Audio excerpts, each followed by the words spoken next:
Bynars, Star Trek's cyborg aliens and Borg difference explained. The Bynars made a surprising return in Star Trek Lower Decks, but just who are these little purple aliens introduced in TNG?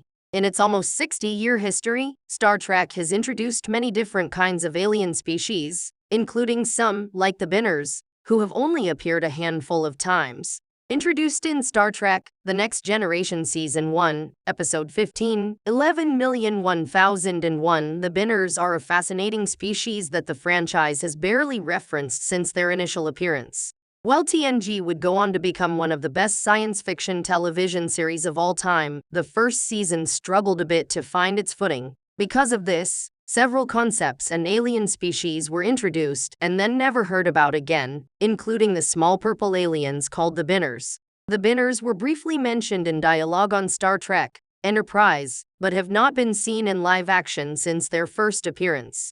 Star Trek Lower Decks Season 4 brought back the Bynars as one of the victims of the mysterious enemy that has been attacking non-Federation ships throughout the season. Lower Decks Season 4, Episode 7, A Few Badges Moray, showed the inside of a Bynar ship for the first time and offered a brief glimpse into their way of life. Bynars appeared again in Lower Decks Season 4, Episode 9, The Inner Fight. Stranded by the mysterious enemy on Sherbal V, the same planet the Lower Deckers found themselves stuck on. Who are the Bynars in Star Trek TNG and Lower Decks? The Bynars are one of the more unique Star Trek aliens introduced in TNG Season 1. For one, they are neither male nor female but are instead genderless. They live as part of a matched pair, always working together and communicating as a pair, often completing one another's sentences when in alien languages. Their own language is high-pitched, incredibly fast, and unintelligible to humans, and is considered to be as close to binary as possible. As a species, the Bynars have an interesting relationship with technology,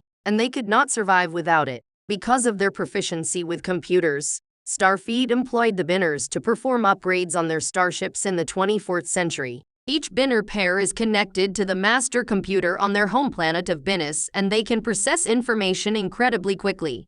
In 11,000,1001, Bynars experiences an electromagnetic pulse that forces the Bynars to transfer their information to the computer on the USS Enterprise until the pulse passes.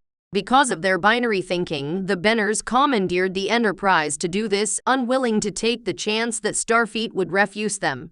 On Star Trek Enterprise, Dr. Phlox, John Billingsley, revealed that the Bynars have their parietal lobes replaced with synaptic processors as newborns, giving them a cybernetic component like those found in the Borg.